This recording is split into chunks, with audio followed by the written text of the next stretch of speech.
Hello and welcome to another edition of Foreign Dispatches, the program that takes you around the world in 25 minutes. I'm Tenyola Shoboale. On the program this week, residents in eastern Ukraine speak of their ordeal living in basements as Russian forces focus on the Donbass region. Russian forces have captured several villages in eastern Ukraine in their offensive to fully control Donbass. While tens of thousands of Ukrainians have fled the east of the country, those who remain are living in difficult situations, with some hiding in basements and going without water, food and electricity. 77-year-old Tamara, an English teacher, now lives in this cramped shelter with 300 other displaced civilians, enduring damp conditions with no natural light. I've come to this shelter because of the shooting, because of bombing, because I'm afraid that the flat where I live would be or will be destroyed, and I may die. She says many people fell sick because of the humidity and cold weather. After 5 weeks in the shelter, all she wants is peace so she can return to her home. We have come here in March when it was very cold at night and in the daytime as well, and it's very wet here. So that's why lots of people were ill, lots of people, coughing and other symptoms and so on and so forth. And the worst thing was that we didn't have enough medicine to cure. But there is no sign of the end of the conflict. Fighting has recently intensified in the eastern region of Luhansk. The story is similar. In Rubiyishne, displaced residents huddle in the basement of the damaged building as Russian forces pound targets in the eastern Ukrainian town. After failing to capture the capital Kyiv last month and being forced to withdraw from northern Ukraine, Russian forces regrouped last week to start a new offensive in the two eastern provinces known as the Donbass. We've been here a while, somewhere from the 15th day of the war. It became impossible to live in the basement. It was raining, the roof was leaking, the plaster and wallpaper fell off, a constant draft. It's impossible to live in our houses. No gas, no light, no water. Sviatohivsk, once a pretty tourist town in Ukraine's Donbass region, is today almost abandoned as fears of Russia's assault grow. The sounds of shelling are heard intermittently in the town, and Ukraine's army warns it is drawing nearer. Most of the town's residents have fled already, but there is a group of displaced Ukrainians sheltering in Lavra Monastery. For those few remaining, living conditions are proving tough. Right now, we don't have any conditions for living. We have nothing there. No water, no light, no connection, no firefighters, and no ambulance. There is nothing because they can't even reach us here, because there aren't even bridges. This territory has been under intense shelling for a few days now. Towns are being wiped off the face of the earth by Russian occupiers. They are so close by. Across Ukraine, there are many more stories like this with trapped civilians seeking safety wherever they can find. According to the United Nations Refugee Agency, more than 5 million Ukrainians have fled abroad since the start of the conflict late February. Millions more are displaced within the country. So far, the war has uprooted more than 12.7 million people in the past 2 months alone, of whom more than 5 million have fled as refugees across the borders, and 7.7 million remain displaced inside the country. Almost 13 million more people are also estimated to be stranded in affected areas or unable to leave due to security risks. The human impact and suffering already caused by this war are staggering. Families have been torn apart, houses and infrastructure have been destroyed, while the trauma of war will have a lasting impact on many of those forced to flee their homes. Russia denies targeting civilians in what it calls a special operation to demilitarize Ukraine and eradicate what it calls dangerous nationalists. It rejects what Ukraine says is evidence of atrocities and says Ukraine has staged them to undermine peace talks. Meanwhile, over in the north of Ukraine, Ukrainians in Chernihiv are cleaning up the devastation in their city by the Russian army after Moscow stopped its attacks there and turned its attention to the east of the country. Across the northern Ukrainian city of Chernihiv, vacated by Russia's armed forces, a great cleanup is underway. The siege had lasted 39 days. Homeowners are now tidying up and counting the cost of a devastating month-long occupation. I was lying in bed at home when something hit the window and shrapnel. Glass pieces were flying all over. My daughter-in-law came in to take me away. Then I saw the fire, so we ran and hid in the basement.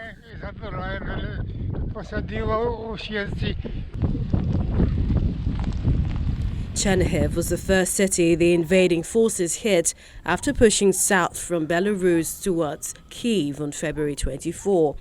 Early in the war, they encircled the city and destroyed a bridge over the Desna River that left it surrounded. For 3 weeks, officials say Chernihiv had no electricity, no water, and no communications. Some of its suburbs became battle zones. Our house burned out on March the 3rd. I don't have an apartment anymore. There's only a hole left there, so we came here, but it's the same here as well. There was a tank behind our house, and its barrel was pointed at our windows. We were scared and sat in the basement. Within 2 hours, there was incoming fire 80 times. We suffered a lot.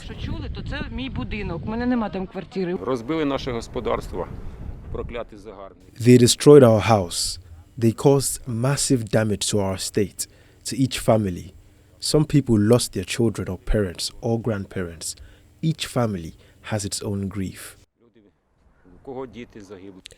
Drone footage captured show the charred facades of shelled residential buildings and a large crater in grounds of the local football ground, with the tribunes reduced to mounds of rubble. Over a month of fighting has wrought devastation. Chernihiv, a city with a pre-war population of around 290,000. The UN says there's growing evidence of Russian war crimes in the Ukrainian regions of Chernihiv, Kharkiv and Kyiv. The mission has received more than 300 allegations of killings of civilians in towns in the regions of Kiev, Chernihiv, Kharkiv and Sumy, all under the control of Russian armed forces in late February and in early March. Willful killing of protected persons, including summary executions, are gross violations of international human rights law and serious violations of international humanitarian law and amount to war crimes. There already has been a bloodbath. We're talking about 2,343, at least 2,343 civilians who have been killed. And we're talking about the summary execution of more than 300 civilians. We are very concerned. We're very worried about what's coming next. The extent of destruction expands every day in Ukraine as more images emerge from the war-torn country, showing shattered buildings, charred streets, scattered ammunition, and people trying to go about their everyday lives. After having withdrawn from the area surrounding the capital, Kyiv, and the country's north, the Russians are focusing on the eastern part of Ukraine. And in Sumy, many residents of the northeast region are still in shock by the devastation left by Russian forces. Although Russian forces have pulled back after suffering heavy losses to now focus on the east, the members of the local Ukrainian territorial defense say they are not lowering their guard. When hundreds of Russian soldiers and tanks crossed into Sumy, a northern Ukrainian region without many military installations, they expected to just roll through the streets for a smooth ride over to nearby Kyiv. Instead, the locals took up whatever arms they could get hold of, including an endless supply of Molotov cocktails, laid waste to dozens of tanks, and drove out the invaders. According to documents from the Russians, they had plans to take over Sumy in 3 to 5 days. Different units had different deadlines. They were going to take Kiev in a maximum of 5 days. Apparently, they knew that in the territory of Sumy region, at that time, there were almost no regular army troops, and there was only territorial defense here.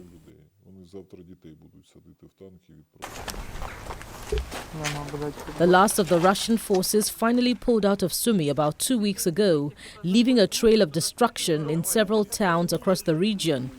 But Sumy's territorial defense, the partisan militia that stayed behind to fight, is preparing for a new onslaught of assaults. I think the probability of an attack is high. They are determined, and we understand that the number of people in Russia is about 150 million. Tomorrow they will put people into tanks and send them here. So until the tanks and people run out, they will keep sending people here.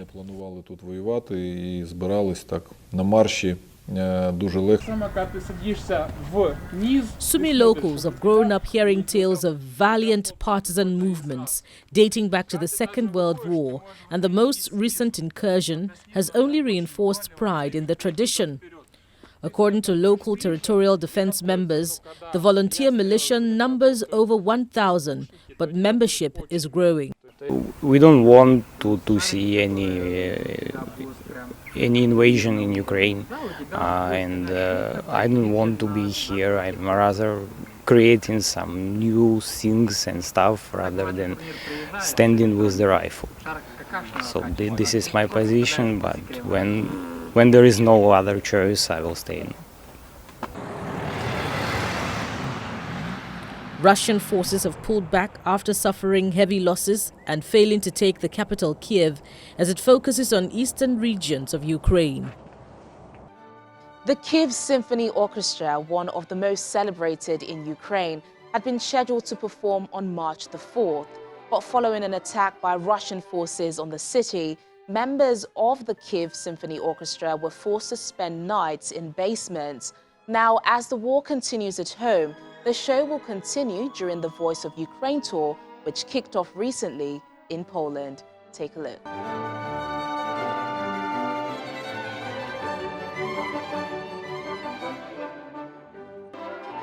For Eleonora, a music teacher from Balakilia, near Kharkiv in eastern Ukraine, and now a refugee in Warsaw, Poland, a night of Ukrainian music is food for her soul as she reflects on the conflict ravaging her home. Music supports a person morally, supports their spirit, the Ukrainian spirit, and gives the right to live, and gives the right to win the war, defeat the enemy. She was one of hundreds of spectators, including diplomats and dignitaries, at the concert on April the 21st to watch the Kiev Symphony Orchestra kick off its tour around Europe. For the last 2 weeks, the musicians and their families have been staying in Warsaw. They have been rehearsing and preparing for their tour while taking refuge from the ongoing conflict in their country. With a special dispensation from the Ukrainian government to allow its male musicians leave Ukraine instead of serving in the military, the orchestra will also perform in several German cities and possibly add more stops. For these musicians, playing Ukrainian pieces to foreign audiences marks a different kind of battle against Russia. Ukrainian culture is so very rich and yet so very undiscovered. For Poland, it's sometimes quite similar looking into West. So for us, the case of Ukraine that is right now touring and promoting their culture is also lessons learned, that we should also always remember where we come from and that we should talk about it very loudly and to reach out to the whole world. The orchestra's PR director, Lisa Sirenko, hopes this will also help Ukraine get more weapons from its Western allies as the tour proceeds to Germany. We believe that maybe some governmental people will come to our concert in Germany and after the concert, somehow, like a fairy tale, will decide to give us more military help, because Culture Front is great, but we need military help, and we need this support from Germany, country that has a lot of weapons, and this can help Ukraine. On top of rehearsal space, the musicians and their families have received housing, food and psychological support from the Warsaw Philharmonic.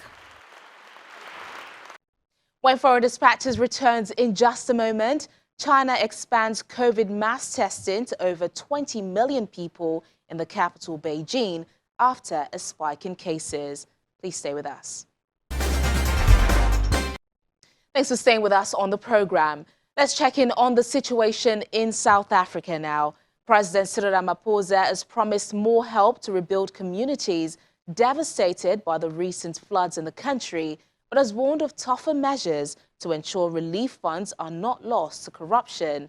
Some 435 people died and more than 50 are still missing, most in KwaZulu-Natal province. Meanwhile, the deaths of rescue workers searching for victims during the recent floods has highlighted the risk to emergency services personnel when they are called upon to save victims of extreme weather events, which are becoming more frequent as the climate warms. Brave and fearless is how colleagues remember South African police diver Busiswe Mjwara, who was laid to rest on April the 22nd after she drowned while searching for flood victims in the east coast city of Durban during one of the country's worst natural disasters in living memory. Torrential rains on April the 11th and 12th triggered a deluge of destruction that claimed some 435 lives and displaced tens of thousands of people as homes, roads and bridges were swept away.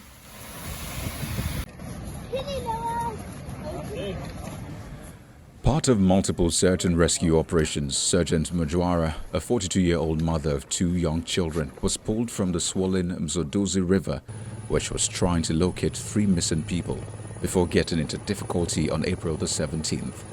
She was airlifted to hospital but declared dead on arrival. Mjwara's family are struggling to come to terms with their loss.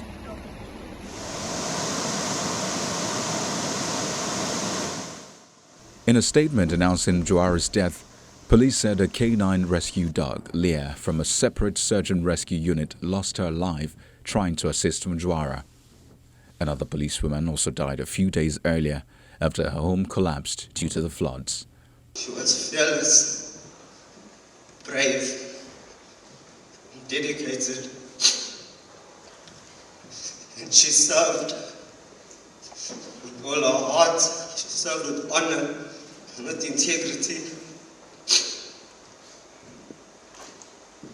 And all the time I spent with her, I can tell you, Pussy is a kind, loving, warm-hearted, strong woman, a dedicated mother, a dedicated wife, a dedicated friend, a dedicated policeman. The packed City Hall service, where Mjwara's coffin was draped in the national flag and a police choir sang traditional Zulu church hymns, was attended by senior politicians and high-ranking police officials. Young as she is, wenza umsebenzi ongenziwa abantu abaningi. Akafelanga emanyaleni, akasifelanga yena, akafelanga ngisho ifamily yakhe, ufele isizwe. Why would not be proud of that? The deaths of Sergeant Mjwara and other rescuers highlight the risks to emergency services personnel when they are called upon to save victims of extreme weather events, which are becoming more frequent as the climate warms. Over in China, the Chinese capital, Beijing, started mass testing millions of its residents this week as part of an unprecedented scheme designed to identify and curb the spread of the Omicron variant. It comes amid fears that Beijing could face a similar situation to Shanghai, which has seen some 25 million people shut in their homes for weeks. About 3/4 of Beijing's population lined up for COVID-19 tests on Tuesday, as authorities in the Chinese capital raced to stamp out the latest outbreak and avert the debilitating citywide lockdown that has shrouded Shanghai for over a month. People in Beijing were stocking up on food supplies after seeing residents in Shanghai struggling to meet their basic needs. When I went to the supermarket last night, vegetables and eggs were all sold out. It was not that there was no supply, but that the transportation could not keep up. I went to the supermarket again this morning and the shelves were full of all kinds of vegetables, eggs and everything. So you don't need to worry about supply, but you don't know when the epidemic will happen in your community area. Concerns about the economy echoed amongst residents, businesses and financial markets, with Chinese stocks lingering near two-year lows. I feel that there must be an impact, whether it's on the economy or on personal employment and development. The concern is definitely there. Because I have children, if there are more outbreaks, it may affect my travel, and there are also elderly people and children back home, so I'm afraid of infecting them. Officials have urged residents to refrain from leaving the capital and avoid gatherings for the upcoming Labor Day holidays. Residents and those who work in Shenyang, home to 3.45 million people, have been ordered to test 3 times this week and reduce public activity, although most schools, stores and offices remained open. More than a dozen buildings in Chaoyang have also been put under lockdown. There is definitely a certain degree of worry because it will affect jobs and the overall efficiency, but I don't think it will develop as it has in Shanghai. From my point of view, it can be controlled. Officials here in Beijing are being cautious.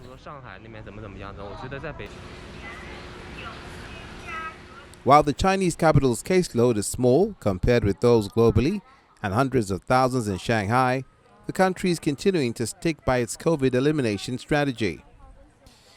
The mandatory testing orders cover 20 million people. Days after dozens of infections were found, Shanghai waited for about a month and more than 1,000 reported cases before launching citywide testing in early April. The prolonged lockdown there has fueled frustration over lost wages, family separation, and quarantine conditions, as well as access to medical care and food. And in Shanghai, let's meet Yang and Mi, just one of many Chinese couples who had been looking forward to their wedding this year. But as the coronavirus started sweeping across Shanghai in March, authorities announced a large-scale lockdown and banned social activities, including weddings, disrupting their plans. Yang Ying and Mi Zhu had originally planned a large wedding ceremony with about 100 of their friends and family members on April 16th, including some who were meant to travel from outside Shanghai. However, authorities announced a large-scale lockdown in March. The couple decided to postpone their wedding ceremony and took a few pictures on the rooftop of their residential building on the planned date. The day before the original wedding date, I was feeling a little lost on that day. I felt like tomorrow was a big day, but now it's nothing. At that time, she was also feeling sad. There was a sudden emotional breakdown. Actually, I've accepted this fact before, and I feel it's okay, because it's just a matter of the date, but also maybe because we have been under lockdown for too long, and I haven't seen my family and friends for a long time, but we just decided to commemorate the day. In early April, China's financial hub with 25 million was placed under lockdown with restrictions to contain COVID-19, including closing schools, shops, hotels, restaurants, cafes, and intercity transport. As strict restrictions remained in place in the city, Yang and Mi volunteered to serve their building wearing hazmat suits and scanning for QR codes for residents when PCR testing was required within their compound. We wanted to make the building a safer environment, so we decided to stand up in these troubling times.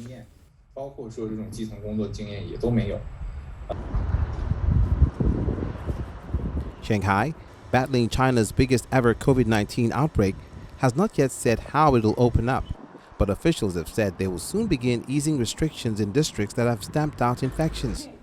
The couple are remaining upbeat about the current situation and count being able to spend more time together as a positive.